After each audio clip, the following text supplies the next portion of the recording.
All right, ready to dive into some seriously mind-bending philosophy.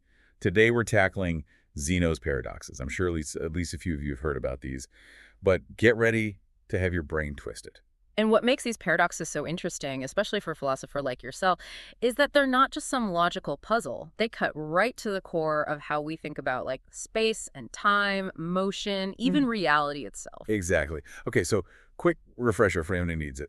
Zeno of Elea, ancient Greece, around 490 BC.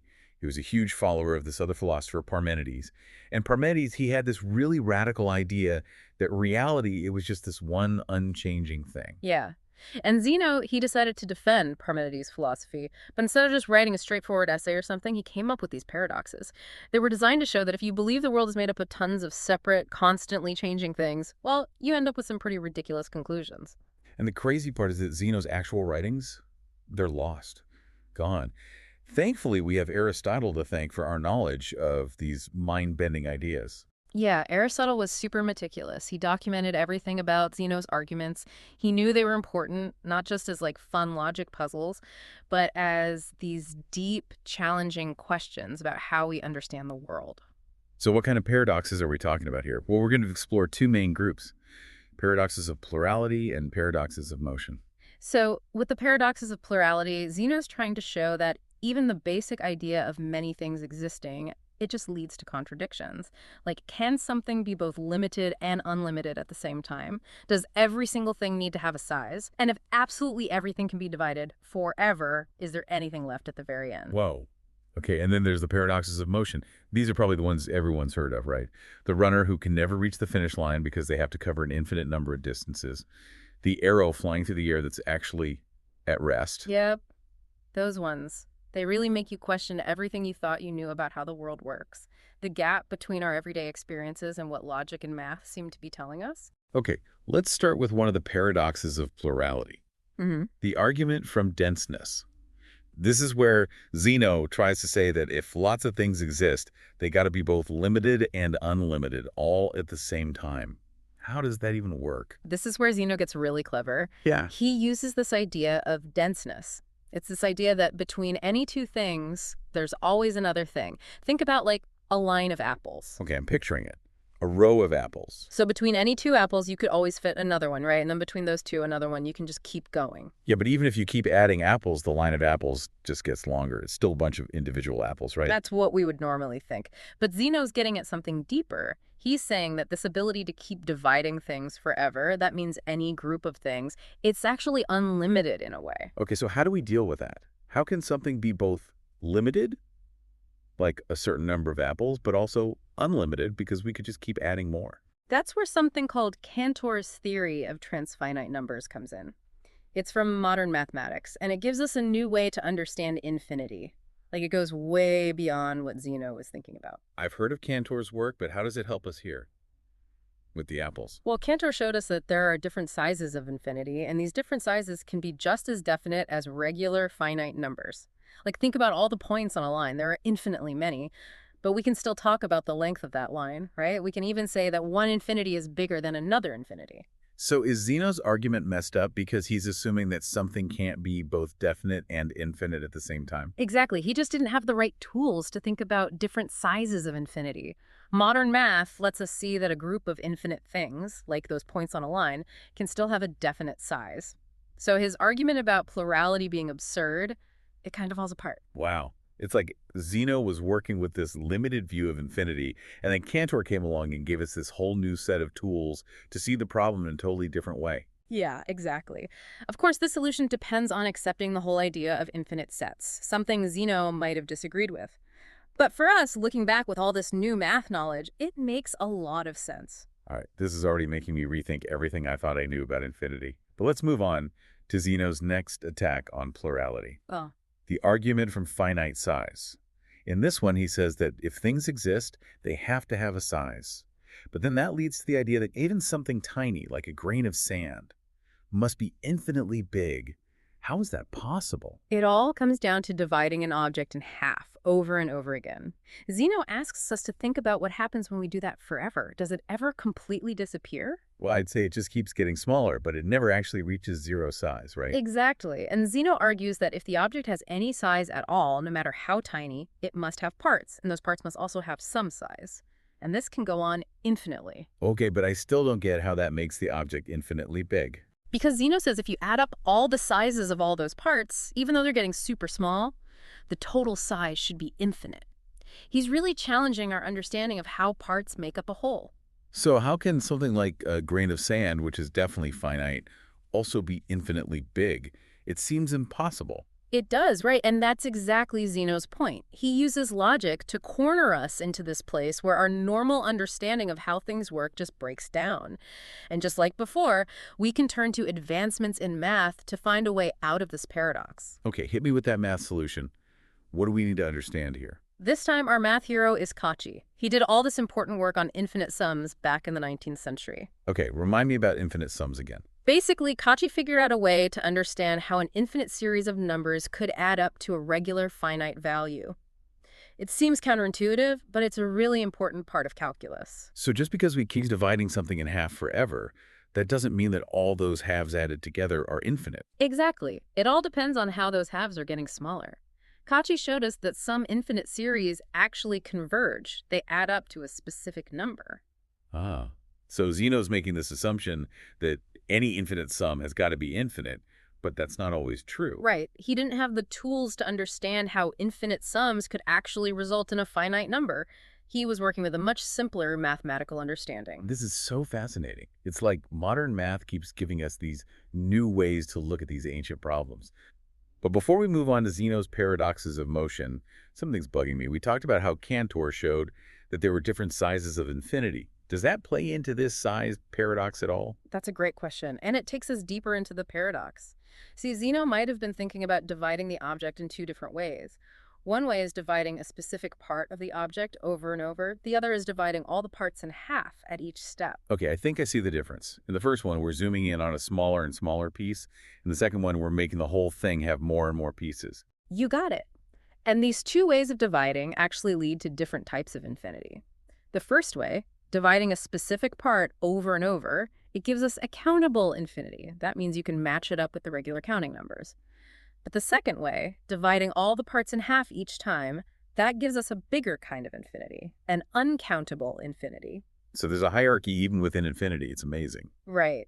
And this difference, it's super important to fully understand how to resolve Zeno's paradox.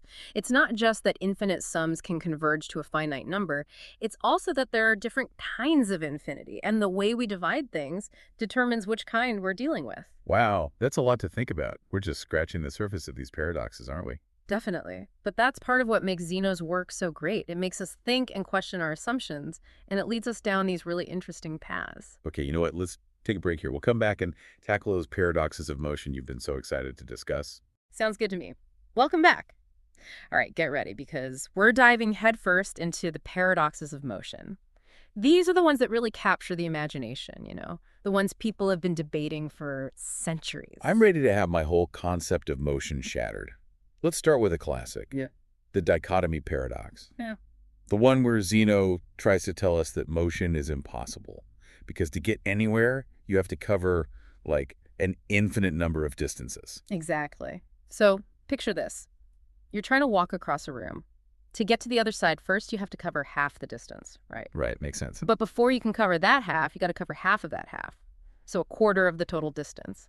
Before you can cover the quarter, you got to cover an eighth, and so on, forever. Oh, I see where this is going. It's like that infinite regression thing all over again. You just keep dividing the distance into smaller and smaller pieces. Yep. And Zeno's saying that to reach your destination, you have to complete an infinite number of these tiny movements. And since you can't actually finish an infinite number of tasks, you can never actually get to the other side of the room. But I'm doing it right now. I can walk across a room. So where's the flaw in Zeno's thinking? That's the million-dollar question that's been stumping philosophers and mathematicians for ages. Aristotle, remember him, big fan of picking apart Zeno's arguments. Well, he offered a response that's still relevant today. He said Zeno's only thinking about dividing up the distance, but he's forgetting about the time it takes to cover those distances. So just like we can divide the distance into halves, quarters, and so on, we can also divide the time it takes to travel those distances. Like half the time for half the distance, a quarter of the time for a quarter of the distance. Exactly. If you keep cutting the distance in half, you're also cutting the time it takes to travel that distance in half. So even though there are infinitely many distances to cover, each one takes a smaller and smaller amount of time. Like those fractions of time, they get infinitely small too. You got it. That means even though there's an infinite number of distances, you can still cover them all in a finite amount of time. What Aristotle is saying is that Zeno's making a mistake. He's treating space and time like they're made up of these separate little units, when they might actually be continuous and infinitely divisible. So it's like Zeno's trying to apply the logic of counting, like counting apples, to something that's more like, I don't know, a river flowing. Yeah. You can't just chop a river into an infinite number of pieces and expect it to stop flowing. I love that analogy. It really highlights the shift in thinking we need to make to move past Zeno's framework. But even Aristotle, he knew his solution raised some more questions, like, if time is also infinitely divisible, does that mean it's made up of an infinite number of super tiny moments? Whoa, we're talking about the nature of time itself now. That's getting pretty deep. It is, and it's a question that's still being debated today by philosophers and physicists. Aristotle tried to tackle this by making a distinction between a potential infinity and an actual infinity. Oh, yeah, you mentioned that earlier. Can you refresh my memory on what that means? Sure. So Aristotle's idea was that a continuous line, it's only potentially infinitely divisible. Like, we can imagine dividing it up forever, but those divisions don't actually exist until we, make them. Think of it like a lump of clay that can be shaped into anything, but it doesn't have a definite shape until you actually mold it.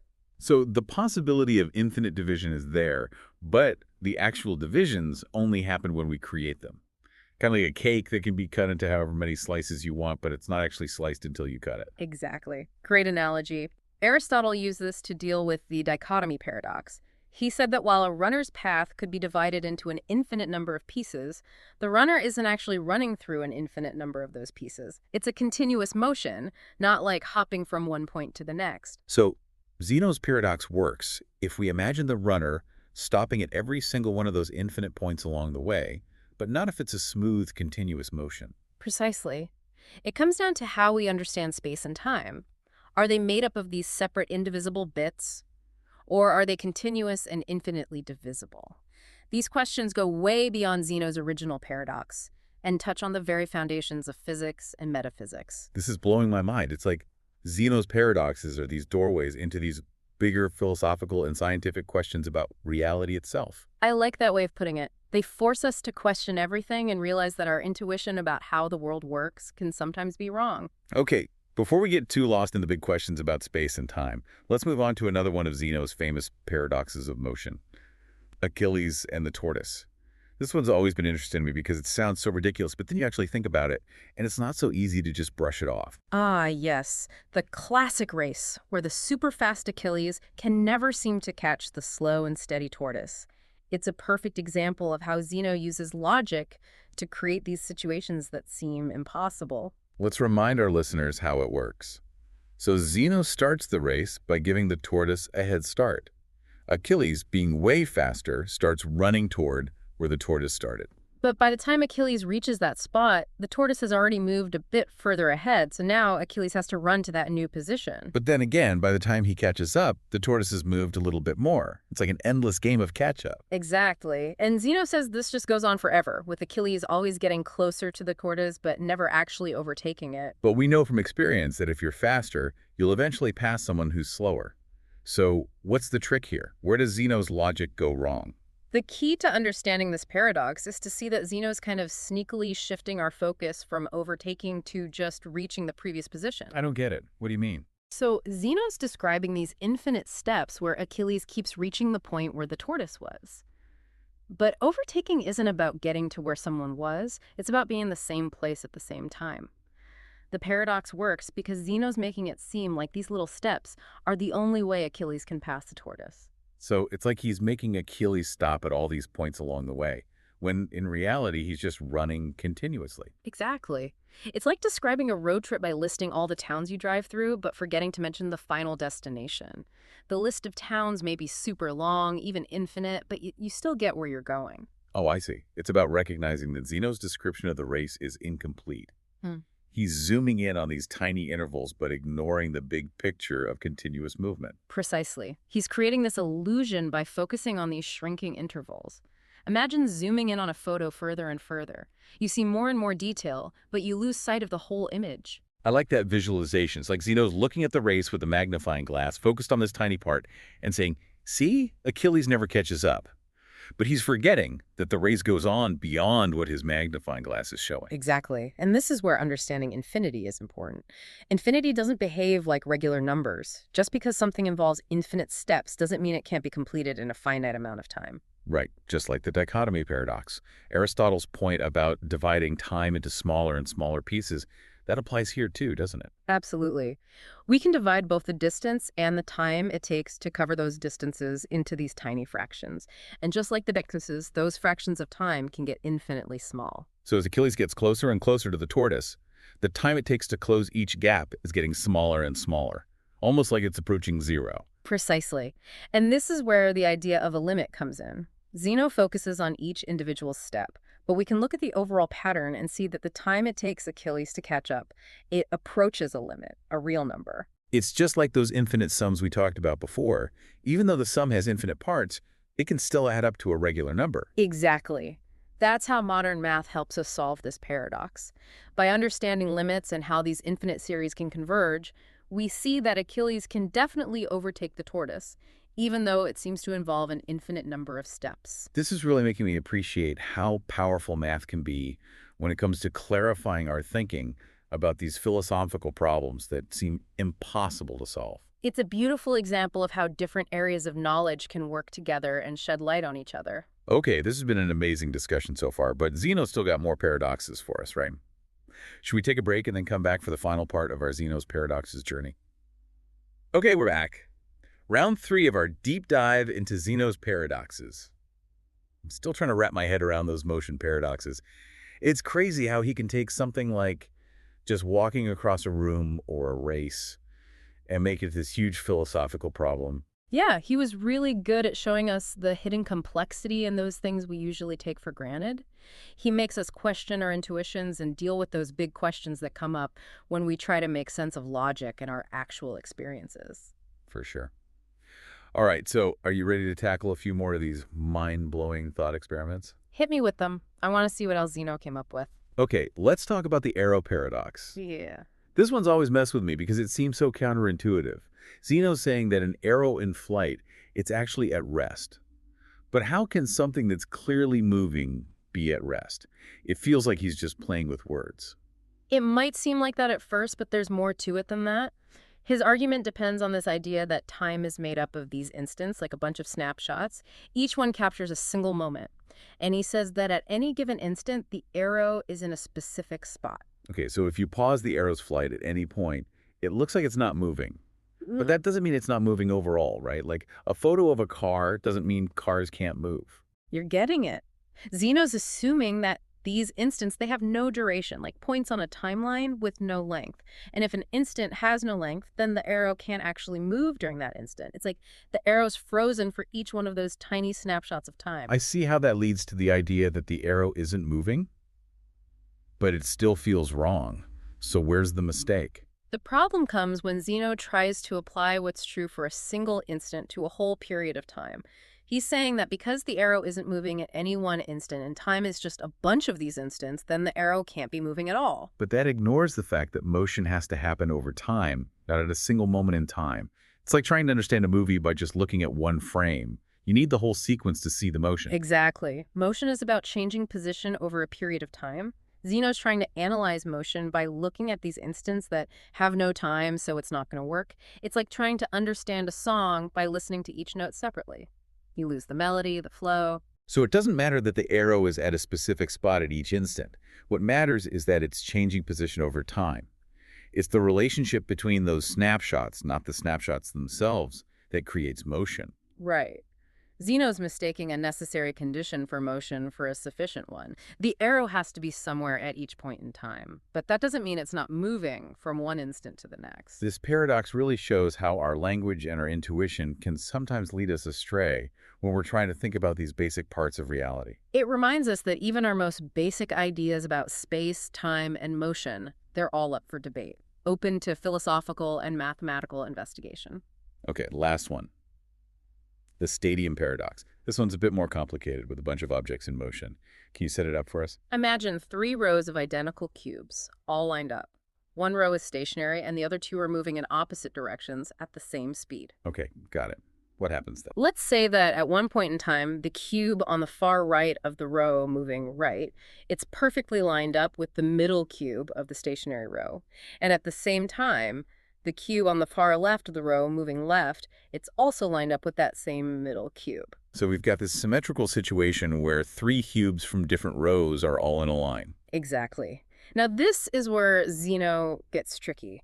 He says, because the 2 moving rows are traveling at the same speed, they must have passed each other in the same amount of time. That sounds reasonable. Same speed, same time to pass each other. But then he points out that the rightmost cube, the one that's moving right, it's passed all of the cubes in the row moving left, but it's only passed half the cubes in the stationary row. Oh, I think I see the problem. It's traveled a different number of cubes in the same amount of time, even though they're moving at the same speed. You got it. And that seems like a contradiction because it implies that half a time is equal to the whole time. I'm not sure I follow that part. How does that work? Well, Zeno's assuming that the number of cubes passed is directly related to how long it takes to pass them. Since the rightmost cube passed twice as many cubes in one row, he says it must have taken twice as long, even though we know the times are the same. It's like saying if I walk past 10 people in a minute, and you walk past 5 people in the same minute, then my minute must be twice as long as yours. That doesn't make any sense. Exactly. So most people who try to understand the stadium paradox, they say that Zeno's making a mistake about relative motion. Okay, so how does relative motion fix this? The rightmost cube passes twice as many cubes in the row moving left because it's moving at twice the speed relative to that row. Ah, so it's not just the speed of each row on its own, but their speed compared to each other. Right. When you take relative motion into account, the contradiction disappears. So Zeno's paradox comes from this little oversight. He's not thinking about relative motion, and that leads him to this conclusion that doesn't make sense. It's a pattern we see a lot with Zeno's paradoxes. He sets up these situations where he focuses on one specific aspect of motion or plurality, and then he creates a contradiction by leaving out other important factors. It's really clever the way he shows the limits of our intuition when we try to understand these basic concepts. And some people think there might be even more to the stadium paradox than just a misunderstanding of relative motion. They say Zeno might actually be arguing against the idea that space and time are made up of tiny, indivisible units. That's an interesting take. How does that tie into the paradox? Well, if we imagine that space and time aren't continuous but are made up of these tiny units, then we run into problems with how things move. Right. If space is like a grid and time is like ticks on a clock, then how does anything move smoothly from one square to the next?